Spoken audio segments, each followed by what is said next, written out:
di kehidupan kita ini taqdimul aham alal muhim, memperjuangkan, mementingkan yang terpenting, urusan iman, kemudian urusan amal yang muttafaq, baru kalau ada waktu kita yang mukhtalaf. Aslinya gitu.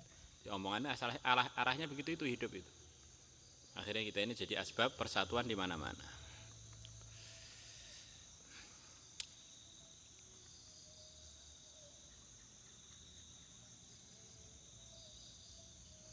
Tapi memang ujiannya umat itu ya memang beda pendapat. Tetapi kita ini diantara kewajibannya adalah untuk aslihu baina akhwaikum, adalah untuk meredakan ikhtilaf tersebut. Nah, itu ikhtilaf tidak akan reda kalau yang kita bicarakan mukhtalaf terus. Ini arahan mana? Arahan.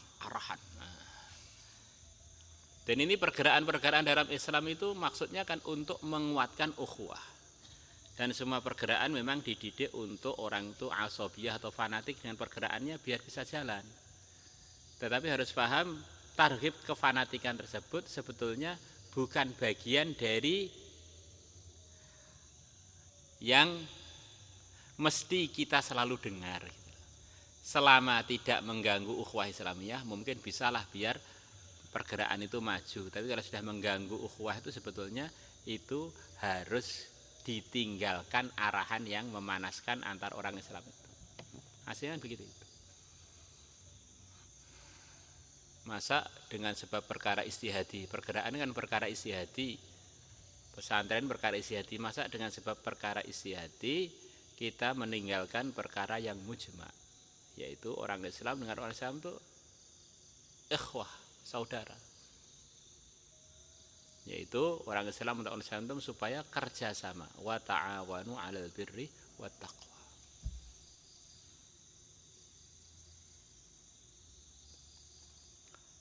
Ya Allah, wallahu a'lam.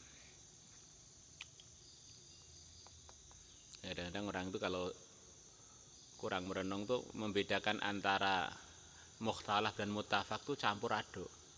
Akhirnya yang muttafaq itu malah enggak diperjuangkan, yang mukhtalaf dianggap maksud hidup, Masya Allah.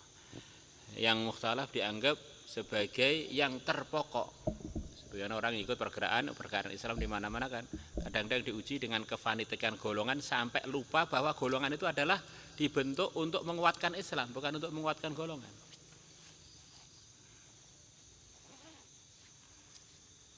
Akhirnya kalau kefanatikan golongan itu memuncak, nanti yang ada golongan Islamnya malah tidak terperhatikan. Akhirnya malah bisa jadi asbab rusaknya Islam. Sebab Islamnya terganti dengan sistem organisasi.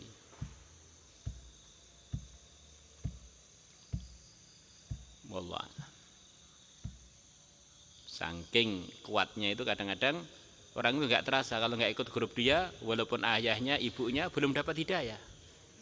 Ini berarti sudah pandangan hidayahnya sudah hilang. Pandangan pelajarannya bahwa ukuran hidayah itu yang ikut Nabi melalui sahabat hilang semua.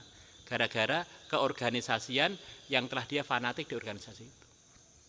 Seakan-akan kunci hidayah itu sudah dipegang oleh pergerakan tersebut. Ini kalau nggak masuknya lewat grup kami itu belum dapat hidayah. Dan itu bukan pergerakan apa-apa, bukan pergerakan kita aja ya. Semua pergerakan mengarahnya begitu itu.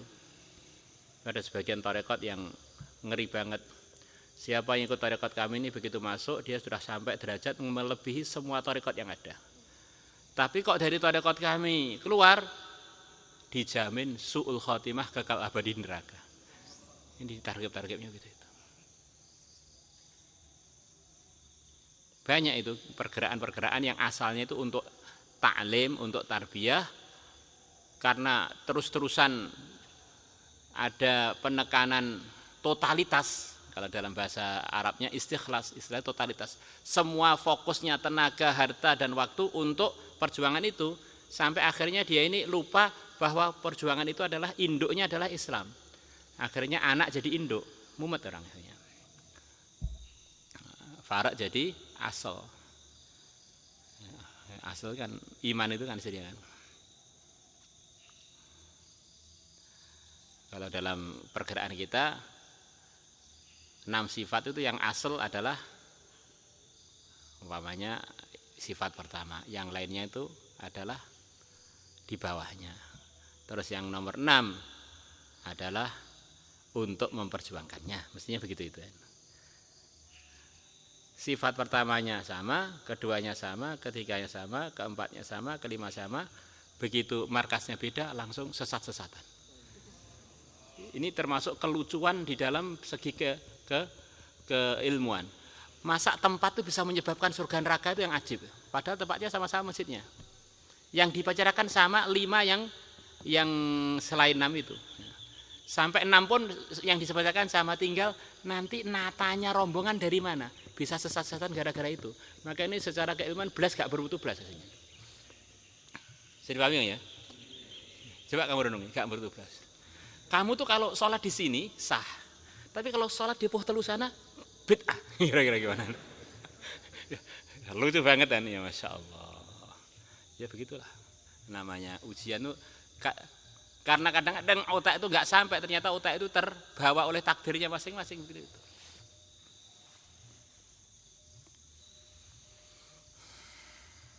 Kitabnya sama, madhabnya madhab Syafi'i sama, tetapi beda kelasnya itu aja sudah sesat-sesatan. Padahal di kelas itu yang dipelajari juga sama. Maka ini memang masya Allah.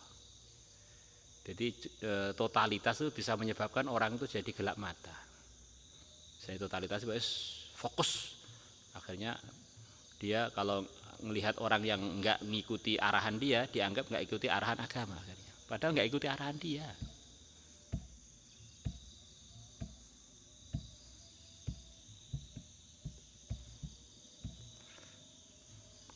Maka nasihatnya sebagian guru kami enak, kalau kamu ada seorang ulama yang dia berikan arahan, dan arahan itu menurut agama sebetulnya longgar aja, maka dalam hati itu bilang aja, ya arahan itu saya dengarlah, tapi saya nggak pengen nentang beliau, tetapi arahan itu saya nggak mampu. Agama itu memberikan kelonggaran, la yukallifullahu nafsan illa wus'aha. Kalau istilahnya ayah saya, kula niki mboten manut tetapi mboten wantun. Bahasa Jawa nggak paham ya. Saya ini nggak ikut tetapi saya nggak menentang. Nggih kula mboten manut tetapi kula mboten wantun. Itu katanya adab kita dengan ulama-ulama yang berikan arahan yang otak kita belum sampai. Saya nggak ikut urusan itu, nggak mengikuti karena belum paham atau belum mampu, tapi saya nggak pengen tabrakan dengan orang soleh tersebut. Nggak pengen jadi penentangnya, tapi urusan ini saya nggak bisa.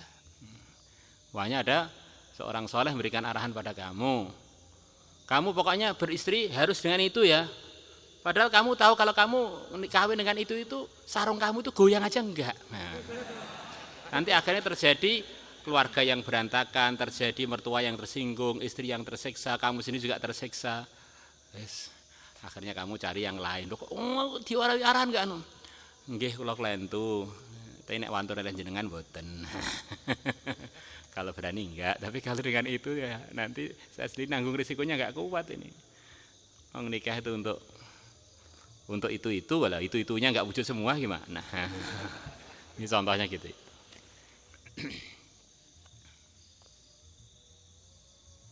Ini perkara yang mukhtalaf ya mukhtalaf, maka arahan tarbiyah itu kadang-kadang memang kita enggak mampu, tapi janganlah kita menentang. Ini mungkin ulama ini punya sir apa ya silahkan aja. Tetapi jangan kamu sempitkan agama yang luas. Ini untuk nata hati kita, karena kita ini hidup akan ketemu orang soleh, ketemu orang hebat, ketemu waliullah yang kadang-kadang dia ini punya arahan yang begitu sempit sampai kamu itu gak berkutik. Sampai ke perlu gak bisa ke sawah kamu. Nah, kalau perlu gak bisa lamaran, gak bisa. Oh ya itu ya. Pelajaran sunnah bid'ah itu untuk jadi alasan, nanti kalau ditanya malaikat punya alasan itu kan. Terus gak merasa berdosa, terus akhirnya gak ngamal, gak urung ngelamun tok, stres, akhirnya rumah sakit jiwa sudah penuh tuh.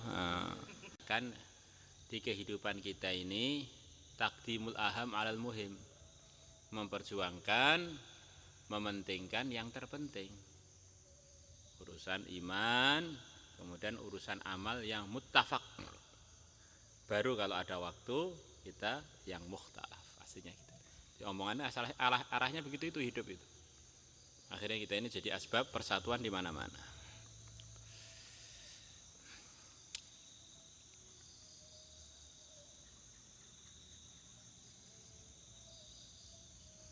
Tapi memang ujiannya umat itu ya memang beda pendapat. Tetapi kita ini diantara kewajibannya adalah untuk aslihu baina akhwaikum, adalah untuk meredakan ikhtilaf tersebut. Nah, itu ikhtilaf tidak akan reda kalau yang kita bicarakan mukhtalaf terus. Ini arahan mana? Arahan. Nah. Dan ini pergerakan-pergerakan dalam Islam itu maksudnya kan untuk menguatkan ukhuwah. Dan semua pergerakan memang dididik untuk orang itu asobiyah atau fanatik dengan pergerakannya biar bisa jalan. Tetapi harus paham targhib kefanatikan tersebut sebetulnya bukan bagian dari yang mesti kita selalu dengar. Selama tidak mengganggu ukhuwah Islamiyah mungkin bisalah biar pergerakan itu maju. Tapi kalau sudah mengganggu ukhuwah itu sebetulnya itu harus